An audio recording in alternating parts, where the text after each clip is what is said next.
আসসালামু আলাইকুম দর্শক, কেমন আছেন সবাই? আশা করছি আপনারা সবাই সুস্থ আছেন, ভালো আছেন।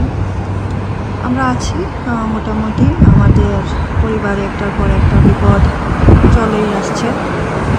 আমার বাবাকে কালকে এমার্জেন্সিতে পাঠাই, কারণ উনি 2 সপ্তাহ ধরে ব্যথা নিয়ে বসে আছেন বাসায়।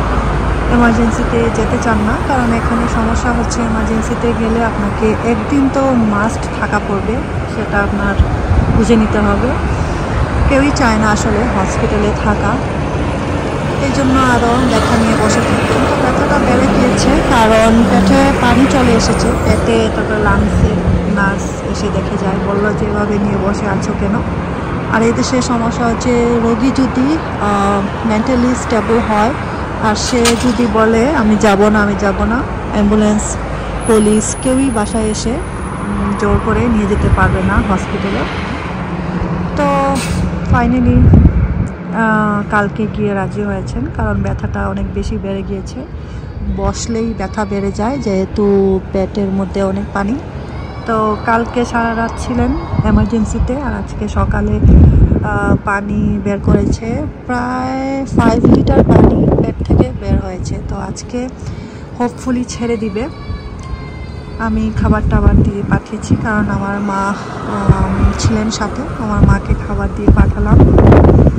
আমার হাজব্যান্ড গিয়েছে অনেক দূরে হসপিটালে গিয়েছে, সেটা আপনাদেরকে তো দেখিয়েছি। আমাদের বাসার আশেপাশে 3-4টা আছে, 10 মিনিট লাগে যেতে। যখন ক্যান্সার ধরা পড়ে তখন ওই অনেক দূরে হসপিটালে নিয়ে যায়, এজন্য এখন ফাইলটা ওইখানে। তো কিছু হলেই ওইখানে পাঠায়, প্রায় 40 মিনিট লাগে ড্রাইভ করে যেতে। তো আজকে চলে আসবেন হোপফুলি, দেখা যাক। আমি একটু পর ওয়েট করছি, ডাক্তার কল দেয়, যেহেতু এখানে ফ্রেঞ্চ বলে, তো ট্রান্সলেশনের জন্য আমাকে কল দেয় একটু পরপরই। সন্ধ্যা হয়ে গিয়েছে, এখনও কোনো খবর নেই। ডাক্তার বলেছিল ছেড়ে দিবে মেবি আজকে। তো আমার মনে হচ্ছে কালকে আমার চাচা এসে হসপিটালে যাবেন, তারপরে বাসায় আসা হবে একসাথে, এইরকম কিছু একটা হবে। দোয়া করবেন সবাই।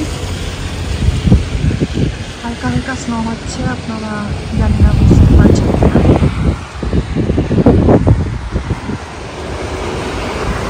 আজকে এই প্রথম অনেক স্নো দিচ্ছে, আরও দিবে, আজকেও দিবে।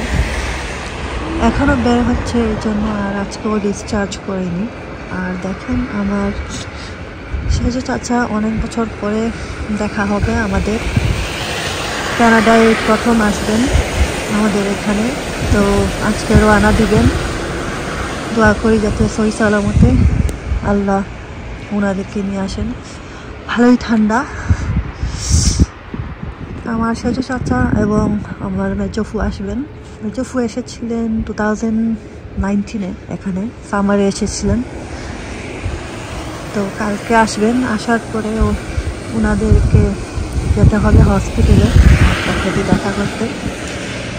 ইনশাল্লাহ হোপফুলি আব্বা কালকে চলে আসবেন, দেখা যাক কী হয়। ভালোই ঠান্ডা। 1.5 বছর আগে ক্যান্সার ধরা পড়েছে, ট্রিটমেন্ট ও কেমোথেরাপি চলছিল।